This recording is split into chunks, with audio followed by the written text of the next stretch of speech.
Andrew Clennell, thanks for joining me. Can you go through the main changes that the Prime Minister and the Premier's agreed to today? Well, I think that the main thing is they're bringing forward the ability to vaccinate over 50s, those between 50 and 70, from what was supposed to be mid-June to mid-May. And the other thing they're doing is they're restricting the numbers of people who are coming from India, because we're getting a lot of positive cases out of India where the pandemic's raging, as the PM puts it, into the hotel quarantine. So we will have PCR tests for people coming from India, lower numbers coming from India. But essentially, in terms of the vaccination situation, it's not a cure-all. He said we're on a war footing. We need twice a week meetings, national cabinet meetings. After 1 week, he just announces at the end of his press conference, oh, well, we're going back to once a week now, which is kind of interesting. So that's from next Friday, and saying we've just made such big steps, we don't need twice weekly anymore. Well, we'll see. And look, the main problem now, Andrew, is that a lot of people are cancelling their AstraZeneca vaccine appointments. They're worried about the blood clots. They're happy to wait for Pfizer, and it's going to be a long wait to get Pfizer. That is the real concern in terms of getting the vaccination fully rolled out. Well, I think it makes absolutely perfect sense. I mean, if you're under 50, your risk of dying from the coronavirus is always small, and it's particularly small now. We've only had one death, and that was an 80-year-old who got the virus from the Philippines. So that's one death in 6 months. So the risk of dying from a blood clot from the AstraZeneca, if you're under 50, is higher than dying from the virus. So why not wait for the safer Pfizer vaccine, if it is in fact safer? We'll see about that. I just wonder, how much have the problems with the vaccine rollout been hurting the Prime Minister, do you think? I think they have, and he was very keen to get out there this afternoon and show a graph.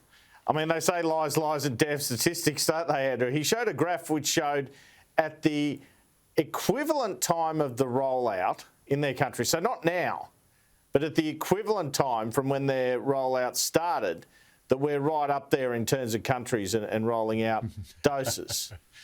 So I don't really buy it, but I think even him bringing that out shows a sensitivity to this issue, and I think there's a sensitivity from him, from the Health Minister and the Health Department Secretary, Brendan Murphy. But they're not getting the states more involved. He didn't call these twice weekly national cabinet meetings on a war footing, which are now once weekly, if he didn't know there was a problem. There is a problem that's been accentuated by the AstraZeneca scare, and it could be a couple of years before everyone's vaccinated, I reckon, the way we go. Yeah, well, also there's not much you can fine-tune the program between now and then. Depends on when the Pfizer vaccine arrives. There's only so many. And I also got the impression from the New South Wales Premier today that she doesn't want this amped up all the time, you know, the panic. She wants us all to settle down a bit, have a Bex and a good lie down. But can I mention something else I've been thinking about lately? Because I'd like your insights. It strikes me that Scott Morrison is unusual in Prime Ministers, not having commentators who will, you know, go to the trenches, die in a ditch for him, you know, really feel passionate about what it's about. Paul Keating, you know, most of the public didn't seem to like him, but he had journalists that would fight to the death for him. Tony Abbott on the other side had the same thing, even at his most unpopular. Julia Gillard, of course, had a whole phalanx of them. But Scott Morrison not, and I think that's because he doesn't reach out to journalists and also doesn't seem to fight the big cultural fights. As a manager, for instance, as though no one gets invested in him. How do you see it?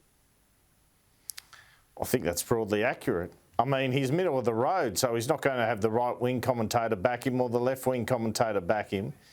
And also, what does he stand for apart from managing the situation? Now, luckily for him, we're in a situation which needs to be managed with the pandemic. But other than that, I mean, he just picks things up and then drops them, like IR reform. He's not the big reformer. And I think people in the press, rightly or wrongly, commentators back someone who has a go, who shows courage, who risks their job in the pursuit of a change or reform. They're the sort of leaders who are inspirational. You're never going to get inspiration from Scott Morrison. He doesn't mind that. He's happy to put on the Cronulla cap and he's happy to keep going and keep winning elections mostly because Labor have trouble proving that we need an alternative. Now, whether that works again this time, we'll see. But he's using the same playbook, it seems to me, as he did last time, when he just scraped over the line by a couple of seats. So what's to say that won't happen again? And then he can just say, look at the scoreboard. But yes, I mean, if you're looking for real action and brave decisions and decisions which are counter to the polling, you won't get them from Scott Morrison. He was a state Liberal Party director for some years after all. And who was the Premier of New South Wales when that was the case? Bob Carr. It was all about spin. If you're looking for the brave decisions, you're probably looking at a future Frydenberg or Dutton government. And that's not to say... I think that sounds perfect. I think that sounds absolutely correct. I can only think of, one, two, most three journalists or presenters that would, take a bruise for him. And I think that could hurt him if the management side of his act comes a bit unstuck. Now, talking about, actually, a good segue, Scott Morrison tonight going to this World Summit of Leaders on Global Warming. How do you think he's handled this issue? Because here again, saying, yes, we have to get to net zero emissions, so he's giving up the argument, which doesn't please the right, but he's not promising actual huge cuts to get to where he wants, which doesn't please the left. Well, he's always in the centre, and no matter what. And he's got to balance being able to bash up Labor on coal, which helps him win an election through Queensland and even WA. Yet how's he going to do that if he commits to net zero? And he's under incredible pressure from our allies, the US and UK, to do more because they're doing more. So that's the problem he has. If Trump had been re-elected, he wouldn't have this problem because Biden has been re-elected. He wants to stay close with the US. There are real tensions there. And I think it is a difficult situation for a Conservative leader in this country on this issue when there's a Democrat in the White House. And I think John Howard saw a bit of that. He was on fine ground when it was George Bush Jr. in there, and we're on the same page. But it's more difficult when the world moves, because in Australia... Yeah, it is. In Australia, coal exports are big. People generally support those industries, certainly in the seats that matter. And Scott Morrison, for example, is trying to win a couple of seats in the Hunter Valley. He doesn't want to be... He doesn't want to be playing down the importance of coal there. So it's going to be really interesting. Andrew, but this is the whole thing. I mean, you can see the argument, we've got to go to net zero, but then you don't actually produce credible policies to get there. You just look shifty. I think you may as well, at least argue your case a little bit. But, mate, it's easy for me to say. I'm not sitting on a one-seat majority hoping like hell I'll win the next election. Andrew Clennell, thank you so much indeed for your time.